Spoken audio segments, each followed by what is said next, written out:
Hello, my name's Jim Parr. I make bagpipes and shawms, and I've been meaning for ages to put up some videos about what I do, particularly about making reeds for shawms. But in this one, this is going to be the first video, which is sort of bagpipe 101. Over the years, various people have come up to me when I've been exhibiting instruments and had their first go on a set of pipes, and I like to think that I've kind of figured out what the very first steps are. So if you're a novice bagpiper, then this is for you. And the instructions that I'll give will apply to any mouth-blown pipe, not obviously bellows-blown pipes, with the exception of the Great Highland bagpipes, which have a technique all of their own, and you need to get a teacher for those. But things like gaita, mouth-blown small pipes, these kinds of bagpipes, if you do what I say, you shouldn't go too far wrong. Before we start, we'll just have a quick look at how the whole thing works. Obviously, a bagpipe has a bag into which you blow air. The air goes through a non-return valve, so that you can blow that way, but not this way. So that keeps the air in the bag.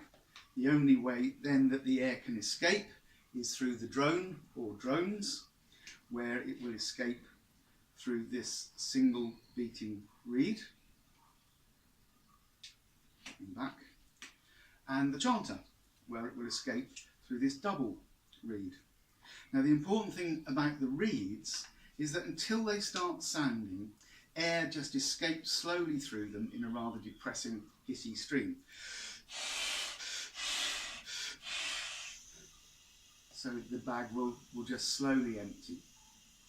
So what you need to do is to get the reeds sounding quickly and efficiently, because once the reeds are sounding, they're closed half the time and the air escapes much more slowly.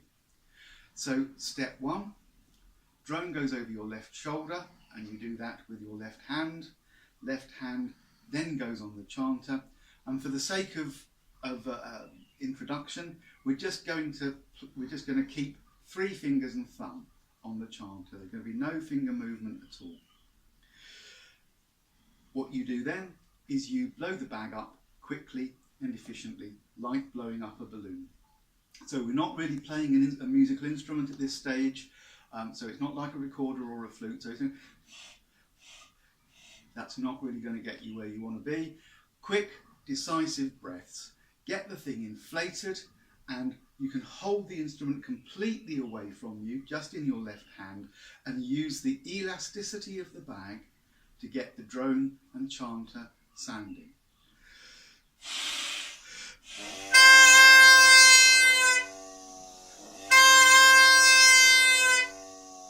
So that's kind of lesson 1A.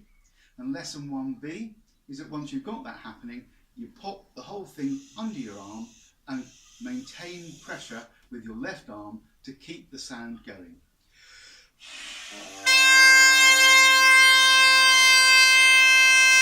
Like that. Now, I've done it a lot, and so I know that I can make it look very easy. It does take quite a lot of practice, and people are always surprised that when they stop, the sound stops. So it doesn't require much strength, but it requires consistency. Just have a look again.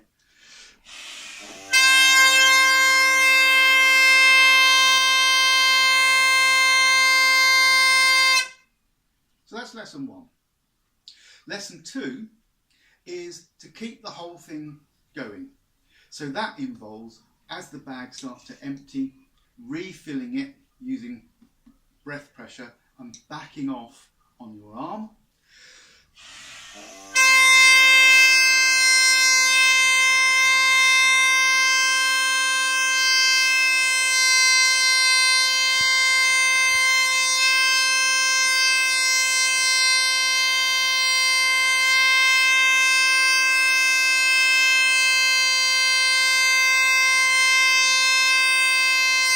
So what you're doing when you blow into the instrument is you're reducing pressure with your arm and taking over pressure from your diaphragm, and then vice versa, picking up with your arm while you take your mouth off the blowpipe.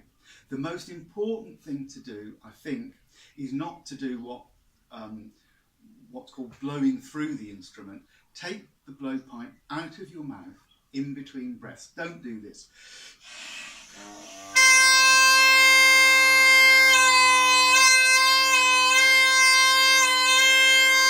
Right, that's not good. You need to be confident in your arm technique.